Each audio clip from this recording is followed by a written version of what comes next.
He's a fine young fellow. Absolutely. Quite right.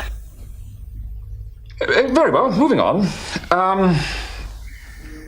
The Grierson Gallery of California needs a representative of our great gallery. They are looking for a scholar of the very highest standing. I have therefore decided to recommend for the post and the 3 months sabbatical that goes with it, that splendid employee, Mr. Bean.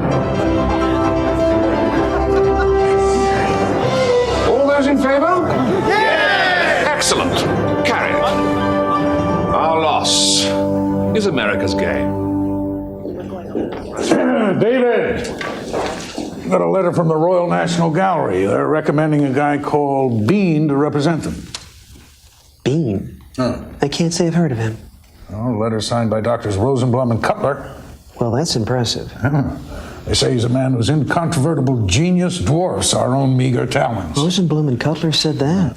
Well, you asked for England's top man. I do believe I delivered him. He certainly sounds like it. However, before we confirm, Bernice here still feels that we get more media attention if we had someone from, let's say, the entertainment industry. I genuinely believe that we could get John Bon Jovi. John Bon Jovi? To unveil Whistler's mother? Yes. I have nothing against John Bon Jovi. The man has had 2 great hairstyles in the last 10 years, which is an achievement not to be sniffed at. But so far as I know, Mr. Jovi knows absolutely nothing about 19th century Impressionism. Certainly hasn't mentioned it in any of his recent songs. No, but David... This is not a rock video. This is a great and serious work of art. And Dr. Bean will give the occasion depth and dignity. You all right? We go with Bean. No. David's our curator. This is David's call. It's his decision, his responsibility. Ultimately, his neck. And where do you want him to stay? I have a rather interesting idea. Here? In our house for 2 months?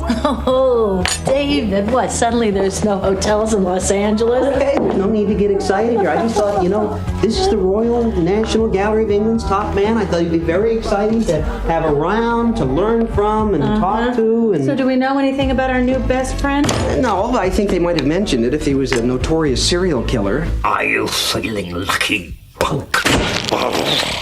David, we have an expression in this country. It says, over my dead body. Allie. I'd like to put it on the table right here and now. This is a once-in-a-lifetime opportunity, and it could be seriously great for the kids. You're kidding. Come on, it's gonna be great. Let's say there is a chart of the most intelligent people you've ever met in your life. Well, at number 1 with a bullet is Dr. Bean. Kevin, sometimes you ask me questions that I can't answer. Like, what is an intrauterine device? I think more like, what's the meaning of life? I never asked you that. It's fine. It doesn't matter. What I am saying here is that Dr. Bean is a very remarkable man. Hey, for all you know, he could be very cute. Oh, come on. The guy is going to be a creep. All Englishmen are ugly. I just look at Prince Charles and weep. Okay, so he's going to look like Meatloaf's butt. Yeah, and that's if we get lucky. Jennifer, no one is asking you to marry him. I don't know why we have these family conferences if Dad's already made up his mind. Perceptive child. Hey, what's wrong with Meatloaf's butt? Oh, come on, everybody. It's going to be great. Dr. Bean is a genius of the very highest order.